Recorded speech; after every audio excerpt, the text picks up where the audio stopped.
Rukshini Rajakanthan, Astroturfing and News Media. We live in a day and age where media exposure is unprecedented. With a click of a button, we have millions of public media sources at our disposal. But with this sheer volume of information, there come many downsides. Often consumers are forced to weed out what information is based on sound results. Compared to the millions of sources that release far-fetched conclusions in order to capture readers' attention. The issue that arises due to the biases established between certain organizations and the media are detrimental to its credibility for those news sources. One of the critical issues that arises is astroturfing. Astroturfing is a concept described by McNutt in 2010 as a fake grassroots organization usually created and sponsored by large corporations to support any arguments or claims in their favor, or to challenge and deny those against them.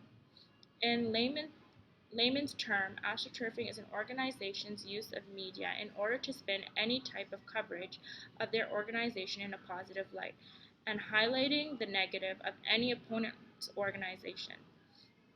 Because of this biased media coverage, the information we are exposed to is often not accurate and can give a false and unethical view of certain organizations and news events.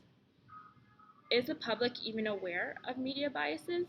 A study by Buren done in 2006 found that the public was aware of media biases to some extent. Oftentimes, rational individuals are most skeptical of potential biases. They don't base their decision-making upon it.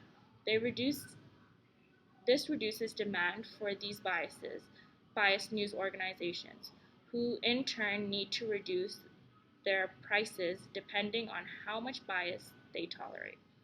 The more bias a news organization is associated with, the cheaper it is to gain access to their information. For example, the popular media site TMZ is completely free to access, but most of the information they release is difficult to collaborate. The information on their website is taken with a grain of salt. On the other hand, companies such as the Toronto Star are able to charge for subscriptions to both online and print media they release because consumers associate this company with more credible information.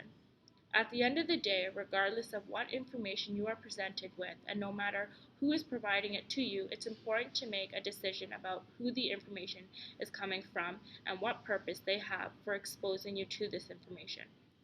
When taking this approach, astroturfing is definitely an issue that comes up repeatedly. Organizations will always work together to increase their mutual profits and gains in order to get ahead. That's just how the cookie crumbles. It is our job as consumers of information to look through the information with a fine-tooth comb before taking anything for its face value. I feel that it is important for us to discuss issues like this in the media in order to make more informed decisions about the world around us. With more regulations of the information released, it may become easier to trust media sources. But until that happens, the responsibility falls in our hands.